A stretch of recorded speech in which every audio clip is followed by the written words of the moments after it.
Good morning to my EDB 172 class. My name is Alicia Hobel, and today we will be discussing the place of media studies within the curriculum. During this presentation, we will be focusing on Gordon Tate's textbook, Making Sense of Mass Education, and explicitly deconstructing myth number 1 from Chapter 7, The Media. At any point in this presentation, you may refer to this section of the textbook. The myth that we will be looking at explicitly today is myth number 1. That myth is, we do not need pointless subjects like media studies in our already crowded curriculum. We will be deconstructing this myth explicitly by discussing finding space in the curriculum and where we could do this. We'll then move on to discussing the critical thinking aspect of media studies and what skills media studies helps develop. Then we will move on to media literacy and active citizenship and talk about how media studies educate students to become active citizens. After that, we'll move on to talking about global news and global citizenships and why it's important for students to be aware of more than just their social and political environment. After discussing that, we will move on to understanding one of our major social institutions, and we'll talk about what influence the media has on students' ideas about the world. Once we've done that, we will then move on to decoding the media and talk about how and why we actually teach it. But before we do that, we must first discuss what is moral panic. The Oxford Dictionary states that moral panic is an instance of public anxiety or alarm in response to a problem regarded as threatening the moral standards of society. We are going to look at a few well-known examples that allow us to understand the impact of moral panic in history. So in 1954, psychologist Dr. Wertham wrote the book Seduction of the Innocent and stated that comic books depraved kids and made them have immoral thoughts. Not only did he believe that comics were too gruesome, but also that Batman and Robin were gay lovers. This spread worldwide panic as his book became one of the world's bestsellers, which led to the end of horror crimes in comics and the introduction of the Comics Code. In 1982, moral panic was spread about the game Dungeons & Dragons. For those of you who don't know this game, it is a fantasy role-playing game set in an imaginary world based loosely on medieval myth. After the suicide of a young boy, a mother sued the makers of Dungeons & Dragons with the belief that it was an occult training manual used to lure youngsters into Satanism, and that it is a dangerous fantasy world that traps teens and leads them to madness, suicide, or murder. In the end, the case was thrown out, but the mother ended up forming a protest group called BAD, Bothered About Dungeons & Dragons, and toured the country, continuing to spread a moral panic. And then we move on to backwards messages in rock and roll. The belief was that rock and roll was giving subliminal messages and was the soundtrack to a moral decency. In 1985, when 2 children attempted suicide, the parents accused heavy metal bands of hiding subliminal messages in their songs to convince listeners to commit suicide. Led Zeppelin, AC/DC, and Pink Floyd were all accused. After causing widespread panic, the case was thrown out in 1990 as it was perceived ridiculous to assume that bands wanted to kill their fans. It's obvious that moral panics can happen over anything, so that is why it is important that we teach our children about media studies. Before we go into the importance of teaching media studies, we need to consider where it can actually be placed in our curriculum. The age-old question is, do we have to kick out another subject to make room for media studies? Our options are limited to what we can actually do. These options are to teach it as a standalone subject or to integrate it within another key learning area. Renee Hobbs did a research study on media literacy and found evidence to suggest that media studies can be best implemented into English as a cross-curriculum priority. Hobbs believes that media literacy should be considered just as important as other forms of literacy. So the Australian curriculum has already put actions towards integrating media studies in English, however has not started integrating the topic until grade 8. The copy of the QCAA identifies what students will develop and the inquiry questions for the unit. So I just want to point out what the inquiry questions and the understandings are in this Year 8 unit. So the understanding is that they will understand that the power of media influences how different groups are represented, how media texts are influenced by context, purpose, and audience, the effectiveness of how language choices are used to influence readers, viewers, and listeners, how non-stereotypical characters challenge representations of groups in the media, how to confidently express and support their own opinions with evidence from text, and the inquiry questions for the unit are: how do media texts reflect or challenge the values of individuals and groups? What are the features of a personal story? Why are stereotypes created in the media? And how do visual and multimodal texts allude to other texts or images to enhance and layer meaning? So this really brings up one question for me, and that's: should media studies be integrated earlier in the education unit? And the first activity I would like you to do is to elaborate on these questions. So your questions are: should media studies be integrated earlier?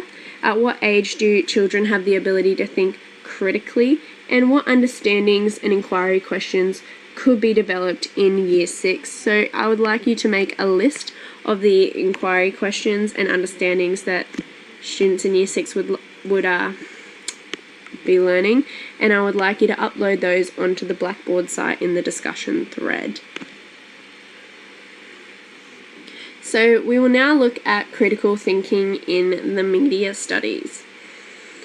There is more to media education than simply reading a media article and deciphering if it is right or wrong.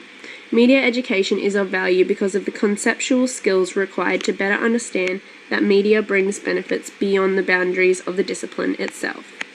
Media studies as a discipline represents an ongoing exercise in critical thinking by addressing the way news messages are assembled, appreciating how audiences can receive and negotiate those messages, thinking through the nature of the forces that give rise to those forces in the first place, identifying the sources of media text, their political, social, commercial, and/or cultural interests and their context, and finally critically reflecting upon and creating media text. Jeff Scher believes in his textbook that these exercises of criticism and reflection result in the production of more intellectually competent, flexible, and insightful citizens.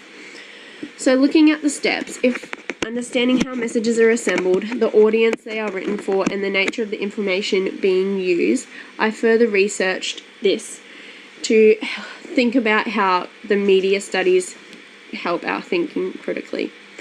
In the book Understanding the Media, a Practical Guide, Hart states, when we are able to evaluate media messages with confidence and respond critically to them, we are much less likely to rely on the opinions of others and more likely to become autonomous. In learning how media is made, we can gain more understanding of the world in which we live in. We can be determined not to be determined. When we ask students to respond critically to media messages, we need to look at the picture in this slide. We need students to ask, is the information in this text true? Is the purpose of this article for private gain or public good? Are the values good or are they bad? Is there anything written between the lines, and what has been left out? So for your next activity, I want you to answer this question on the Blackboard site. Consider what students learn in the following assignment. A group of Year 6 students are assigned to make an audio story about the school's new principal. They are given tape recorders and told to go out and interview the principal, teachers, staff, and other students, and then come back in a week to edit the material down to a 3-minute story. They will be played for students and teachers at the school assembly. What will students learn? So just assume that they have over 15 minutes of material, and I want you to think about how cutting that into 3 minutes will alter the meaning and the purpose of the story. So now we're going to move on to media literacy and active citizenship. A better understanding of the media makes students more independent, questioning thinkers, which in turn has implications for the way in which they act as citizens who can effectively participate in our democracy. To be part of a democracy, citizens have to have access to accurate and appropriate public information so they can make informed decisions. The media has a historical role for holding the government to account in many situations. Students in a democracy need to learn the importance of that process and to participate in it as soon as they can. So I further went and found a study conducted by UNESCO, which is the United Nations Educational, Scientific and Cultural Organization, and in April 1999, 41 invited UNESCO representatives from 33 countries met in Vienna and made the following statement and recommendations. Media education is the entitlement of every citizen in every country of the world to freedom of expression and the right to information, and is instrumental in building and sustaining democracy. Media education should be introduced wherever possible within the national curricula.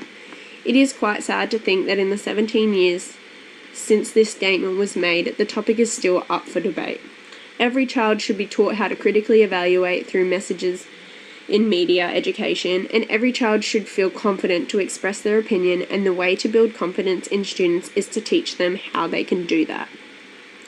Once students become active citizens in their own society, it is important that we teach them they do have a role as a global citizen as well. So now we'll move on to global news and global citizenship. Media is worldwide and allows us to become a global citizen. It is important for students to be aware about global news and become global citizens for two reasons. The first is that it is not sufficient for students to only know about their immediate social and political environment in Australia. Worldwide issues all impact upon Australia directly and indirectly, and students now have to be equipped to understand the implications, and as future global citizens begin to participate in the process of finding solutions. So why is it important? This is some global news that has affected us both indirectly and directly. The first is global climate change, and everyone in this room would have been affected by that. The second is global terrorism. So this is a big issue at the moment, both affecting us directly and indirectly. The next is the global economic crisis. This has also affected us both directly and indirectly. The next is the ongoing global refugee crisis, and if you've watched the news lately, you should know a lot about this. And finally, we move on to the risks of global pandemics. So when the photo comes up, you will see that I have highlighted Ebola as a big issue, because when this came around, everybody was worried that they were going to get it, but the chances of it actually entering Australia were slim to none. So these are why it is important for us to be aware of global news and moral panics. They don't just happen in Australia, and students need to be aware of that. The second reasons students need to be aware of global news is the global nature of modern news organisations. News organisations gather news internationally and sell it to clients around the world. Students need to be aware of this because this creates a blurring of the boundaries between national and global news agencies, and more important, the blurring of boundaries between news, opinion, and entertainment. It is important that we do educate students to be able to see the difference between those three things. So now that it is understood that we need to educate students about being an active citizen in their personal community and being a global citizen, we now focus on being an active citizen in major social institutions. Firstly, let's answer, what is a social institution? Many major social institutions are the established patterns of rule-governed behaviour of certain groups. Major social institutions that students may be a part of are family, education, and religion. Burton identifies that media should be studied as a set of institutions. He suggests that the extent of the media's power and influence enables the media to shape our ideas of the world according to its own agendas. He suggests that its economic power gives it almost limitless reach to achieve its ends, and he also notes that the sheer scale of the media's operations mean that few are unaffected by its messages. So why study media? Its diversity and concentration allows it to target any audience it chooses. The media is one of our central mechanisms for gathering information and can present and represent that information in any number of credible and persuasive ways. Media messages can be encoded with one idea in mind, but decoded by different audiences in entirely different ways. For example, just because the makers of a news article put together an item highlighting the dangers of train surfing doesn't mean that someone else is going to read it as a how-to manual. So the notion for decoding the media provides the final and perhaps most important reason for studying the subject. We need to educate students that not all media is manipulative and need to be avoided. We need to educate students to regard the news media as a straightforward source of objective information to be communicated and understood in a singular, unproblematic way. Students need to become aware, to analyse the issues, to reflect on the media, and to become active in finding solutions. Branston and Safford note that news is a globally important form, and modern democracies depend on accurate news to give adequate accounts of a complex world. Even though this is far from always being the case, it matters greatly that news is understood as being made and not natural or given. It matters what kind of news is made, under what conditions, what spaces and budget it occupies, and the support or criticism it is given by its audiences. Although students may not be reading the news at a young age, they still engage in the media inside and outside of school context. We want them to have active minds when playing video games, watching the TV, and reading books. We need to educate them about these activities as well as the news. This can be done without jeopardizing the fun, but makes every experience a meaningful learning experience. Now, why is media education so virtually important? The facts that I will give you now are from 2003, and with the advancement of technology, we can only assume that these figures have increased. But let's start with the fact that children throughout the United States and other countries around the world spend an average of 3 hours each day watching television. By the time they reach age 75, they will have spent 9 years watching TV. In the United States, they will have spent 2 of those 9 years watching television ads. When we add the number of hours young people spend watching movies, listening to music and radio, and surfing the internet, they and we easily devote 1/3 to 1/2 of our walking lives to electronic media. Yet so many schools still treat poetry, short stories, and the novel as the only forms of English expression worthy of study. As a result, most children are not media literate, so they are poorly equipped to engage actively and think critically about the very media that most affects their lives. So the real question is, what are we doing to fix this? And what can educators personally do to fix this? A growing number of countries are developing media education programs in their schools. Canada now requires media education nationwide, and Australia requires it in all grades K to 12. Media education is also on the rise in Russia, China, Taiwan, Japan, Korea, through nearly all of Western Europe, and in an increasing number of countries in South Australia and Africa. So to finish off this presentation, I'm going to leave you with an activity. Your activity is to create a poster targeted towards the United States. As this country is the forefront of the world, you would assume that it is taking leading strides in media education, but it is falling behind so many other countries. Therefore, the purpose of this poster is to convince America they need media studies in education. You do not need to post this on the discussion thread, as it may be hard to upload, but I would love to see some so other people can comment and discuss the choices that you have made. Now, before I leave you, I would like to go over what we have covered today. So we have discussed that media studies is best learnt through English. Media studies develops the skills to understand the way news messages are created, the influence of news to the audience, and the influence of the nature of the text. We discussed media studies and how it creates active citizens by being part of a democracy, expressing opinion, and making informed decisions.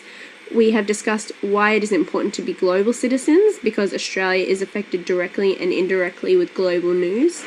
We discussed how media influence students' ideas of the world, and that was because it can target any audience. It is central for gathering information, and articles can be decoded differently by a range of people.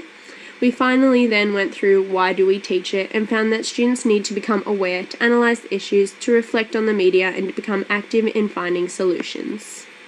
Thank you for watching my presentation. I hope you have learnt something today, and I hope that everyone will talk about media in their classrooms and involve it in their school curriculum. Please have a good afternoon and goodbye.